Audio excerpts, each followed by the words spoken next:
Good morning. We're on day 2 on this because it started kind of late yesterday. This is our case. I've done a little difference with the lighting, so it's really bright. That light's not doing its thing anymore. So, as you can see, we got that video card in. We have, of course, from last night, the radiator in is up top. And, of course, the fans are in at the bottom. I've already done a test run to make sure that the fans are all good. So we're all happy there. And of course the video card's in place. And I'm about to plumb this thing. However, right. Well, I'm sure somebody noticed the boo-boo when they noticed the numbers weren't on the AIO. Yeah. So, when connecting these, because I'm new to the iLink thing, the adapter on the top of the AIO, where you got the plug-in, is not attached to the same adapters that run the pump. I found out because when I got into the BIOS, I was noticing that my fan speed wasn't showing up for the CPU, and I have that plugged in. And I was noticing the temps on the CPU were going up. They were 75. They were getting all the way to 80 Celsius. It's like, that's not right. That tells me the pump's not running. There's a cable that I just brought in. It's right up here at the top. In the middle, that's this little guy right here. It's kind of fun being able to be on the inside of this case. That is what's operating the pump. And I added that to the second port on the back of the little Corsair block for the iLink. So now I'm a whopping 25 degrees Celsius instead of 80. Yep, that was a mistake. But it's fixed. Oops.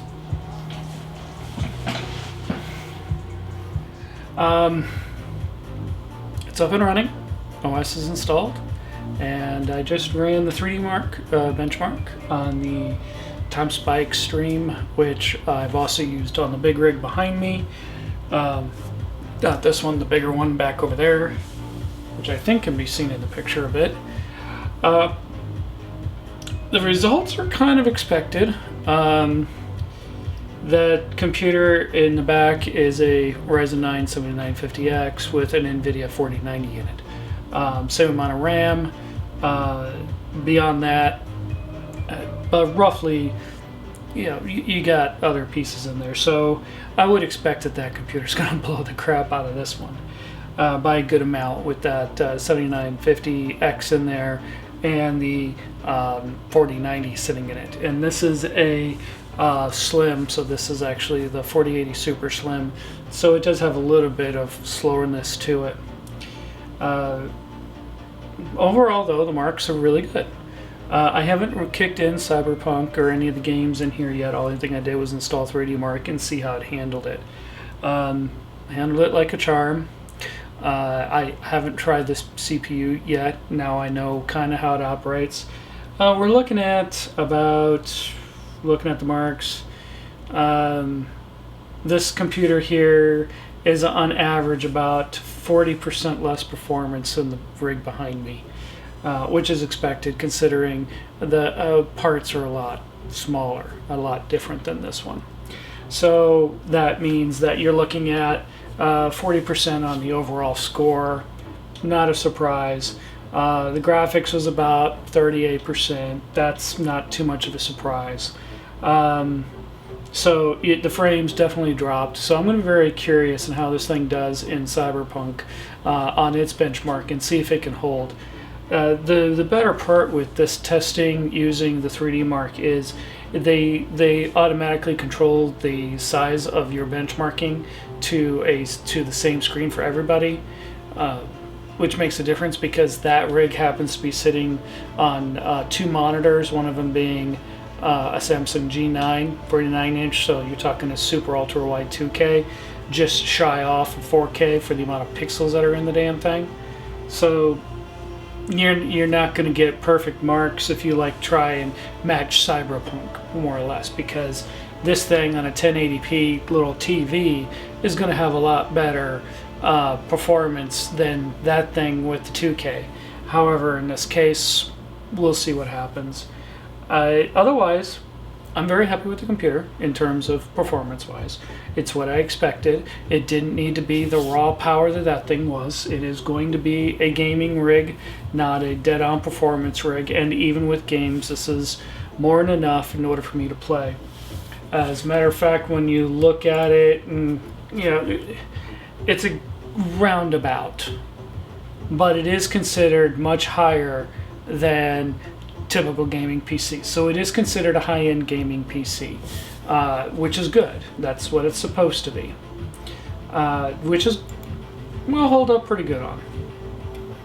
Looking at the stats on it, 2023 gaming PC was around 12K. This is almost 13K for its processing, so that's pretty good, which is about average for a high-end gaming PC today for 2024.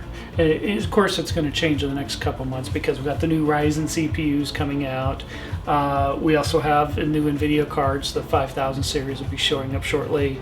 Haven't heard much of the Radeon cards yet, but of course we are going to have the two gaming cream of the crops, the AMD CPU and the NVIDIA GPU, bring out their new stuff here in the next few months, which is going to drastically change us. But we're getting to the point now with the hardware is we're starting to see the fact that our hardware is starting to surpass the game capabilities.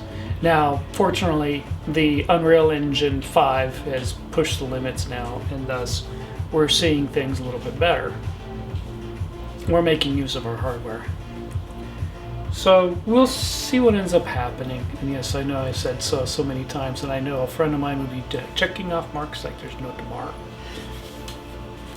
Beyond that, what I think about the build process for the Soul here.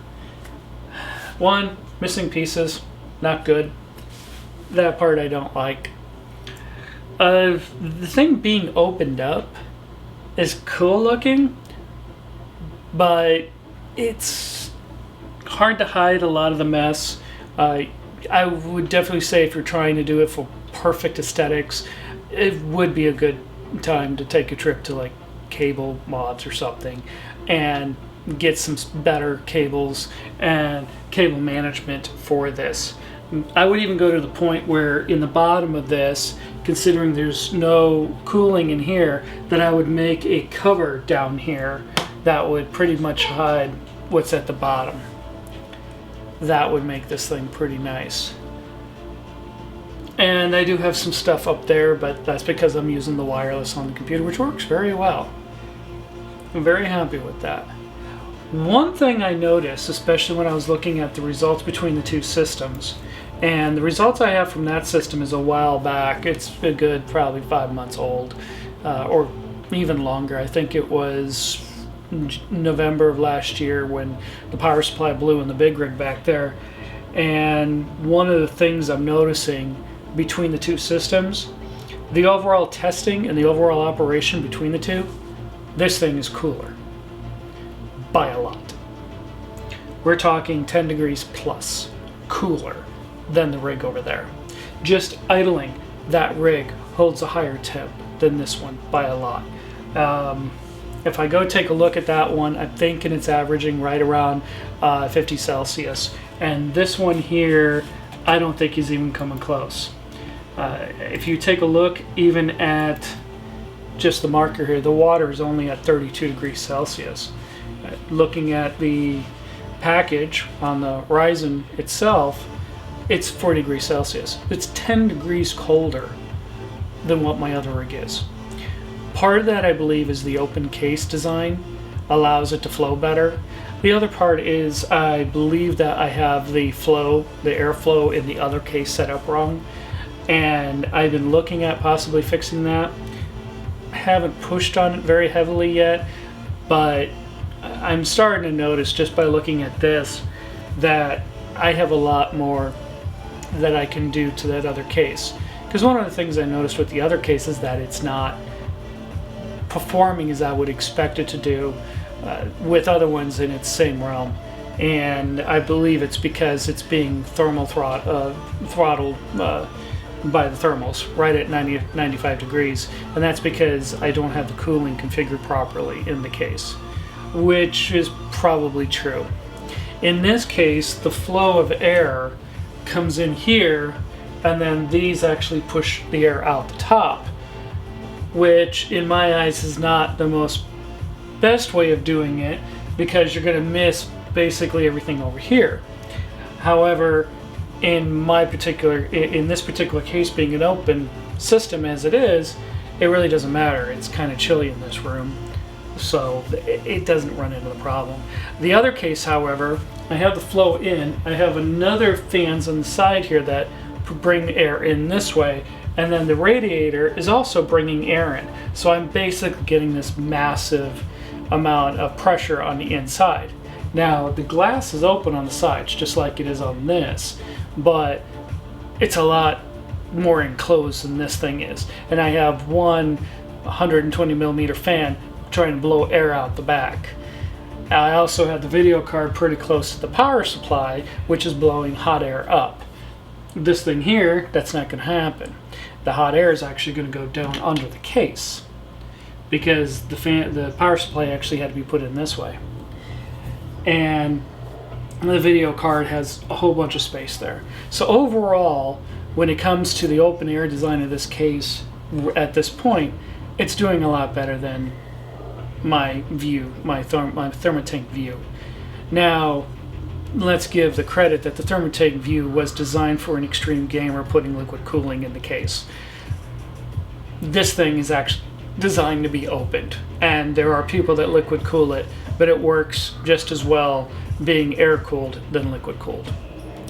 Thus, it's actually a good case in that respect. Do I think the quality is great with the case? That's not entirely accurate. I think the quality of my Thermatank is a lot better than the quality of this, and I'm hoping the HYTE I get is going to blow both the two out of the water. It's a newer case. It's so new that it's on back order, because I'm getting the Touch Ultimate for the next computer that gets built. I still need to see how this video card does, because benchmarking this card is going to allow me to decide what the HYTE case is going to have in it.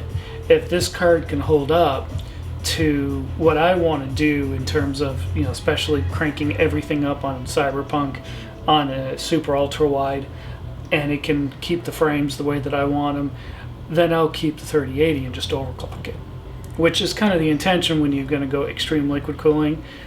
Let's go ahead and open the throttle a bit. And that's what I'm thinking of doing with the HYTE, is opening its throttle. And then after I see how that works and like it and show it off, then I'm going to go back and redo the cooling in the Phoenix base and get it where it should be. Make that view a very popular, happy case again. I was going to say popular case. I don't know if it's that popular. Another note, this is a mid tower. The view back there is a full tower. However, they're both the same damn size. So apparently I missed when the size differences became the same. So this is a mid tower. It's also, I think it's because it's extreme and it has this extra lift in it that it causes that.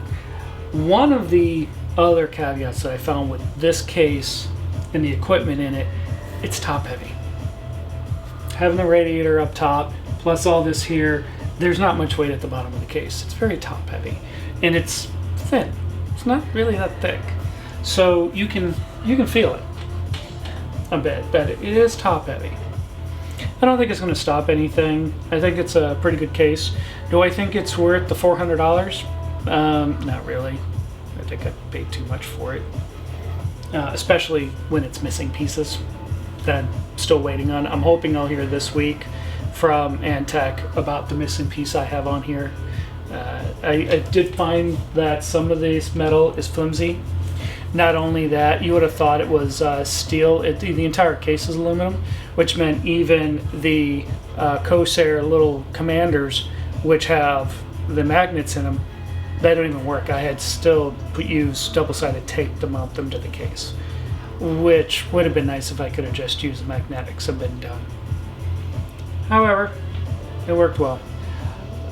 This computer, overall, I back and forth playing around with stuff, probably took me at the most about 2 hours to put together, figure out where the cabling was going, maybe 3 hours. And that's me kind of going slow and messing with it and making mistakes because I haven't touched some of this stuff. Like, I've never used iLink before, so I was kind of figuring that one out. It's also the first time I've used this main board. Typically, I stick with MSI. It's personal preference. I know people, have their boards and, well, this one's actually better, and Asus is the best one. I'm happy for you. Really am. I've always been partial to MSI, all the way back from the 90s. During that entire battle, that's always been like that. And part of it's because of cost. MSI is usually a bit cheaper than Asus. And I know people are going to play, it's Asus. No, it's Asus, guys. They're Asian. It's Asus. Taiwanese. A-I-U-E-O. I know it's Japanese, but most of those languages follow the same thing, so it's Asus. Gigabyte, I think you guys did a pretty good job with this one. It's the first time I've used this board, and drivers went in pretty clean. Board is pretty stable. The only issue I'm running into, which I kind of expected, and I'm sure anybody who's seen this video is going to say, well, duh, and that is I'm having trouble getting the XMP turned on. What a surprise. I got 4 sticks going on. Of course, everywhere I go, everybody's going to say, well, you should only be using 2 sticks and then it'll work just fine. That's nice. But I like the full LED effect right there. So yes, I am sacrificing some of my performance for the full LED effect. And considering the fact that MSI got their stuff fixed, I would expect that Gigabyte can do the same and get these fixing. Now, I did learn a couple things about this, and I might be able to, instead of just using XMP straight, be able to start stepping up the frequency of this RAM and see how high I can get. I was able to get all the way with the other case. We'll see what happens with this one. I did notice that you can't play with the RAM as easily with these, which I kind of expected. They're not this chipset's not the gamer explicit chipset. It's the stable one, not the gamer one. So I wasn't expecting to have a lot of options when I got this board. But then this computer is not the overkill cream of the crop. This is a high-end gaming PC that's going to be sitting in an entertainment room with the TV, along with probably a PlayStation or an Xbox next to it to play games and just do stuff like that. I'm not even setting it up with my main account. It has its own local account to operate, and that way I can do my stuff with it. Either way it goes, I think it came out good. I'm sure I'll make changes. That's typical. We also know that it's not done fully because we still need the etching on the glass. And when I get that etching done, and I'll probably do some videos when I'm down in Tucson working with the laser engraver, I will kind of show working on that. And once we're confident that's working and I can make it properly, then we'll go ahead and do this and complete this setup down in Tucson. So at this point, this computer's done. It's played games, mess around with it a bit, and take it to Tucson and get it engraved, get the missing parts for it, and we're done. So I hope you got to see just a regular home person putting one of these things together. Everybody sees it on the internet, all these extreme PC builders with their setups and stuff. When you're at home, just yourself, Joe Schmo, guess what? This is what you get. And it'll take on the best of them. I saw one guy, and I'll probably see if I can add his case build in the deal and add his name in there. He builds them nice. They're very pretty.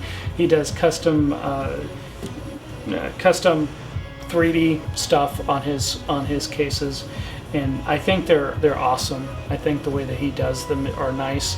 Uh, the two, I think the red one that I've seen that is basically HYTE that is equivalent to what I'll have. Yeah, this guy here would smoke the living crap out of that thing. Doesn't have all the drives in it, but it doesn't need them either. It's not what its purpose is for, to be holding 3 million drives. Matter of fact, that main board in there only can hold 3. And I only use 2, because I don't need the third one. I have a 2 terabyte and a 4 terabyte. Works like a champ. So that's pretty much it, guys. I'm going to have to figure out how to splice all these videos together, and yeah, see what goes. So thanks for checking in. Enjoy. Well, I figured I'd add a little bit more to the conversation that was done there, not like I didn't talk for freaking 20 minutes on that video. But you'll probably notice at the beginning of it, there was a whole bunch of stuff missing, like all the cabling. I was having issues with the camera. First time I ever done videos like this, I had the camera separate. I did the entire build out, and come to find out the entire time I had no video. I'm sorry, excuse me, no audio. And so I deleted the damn thing. So the entire thing of me building out or plumbing the system was gone. I screwed that up. So that was big boo boo there. However, we have good news involved in some of that. I do get another try at it, only the next case that's going to get done, this is going to be known as Dragon Base. This is the counterpart to Phoenix Base, which is the computer I'm currently on using the very crappy webcam in order to do this to do these videos. Now, I'm a newbie at this video making crap. Matter of fact, I've just using Microsoft's Clipchamp. I'm not even purchased the Pro, which I found out is not that expensive, so I might actually do it. What am I using in order to do these? Well, this is the webcam. It's really old. It's an old Logitech. It was actually my wife's webcam. So I do need to get something better in terms of just a webcam to be using. This is the other camera. This is not the base I was using before. This one here is a Canon I think it's an R5, yeah, EOS R5. I also have a 5DS camera, Canon. This is the one that my father-in-law gave me to learn how to do these, to do pictures, videos. This one's more designed for doing astrophotography and stuff like that. It still can do 1080p, it can still do videos, but it's really good for scenery stuff, things like that, which I enjoy doing. That's kind of where this one rolls.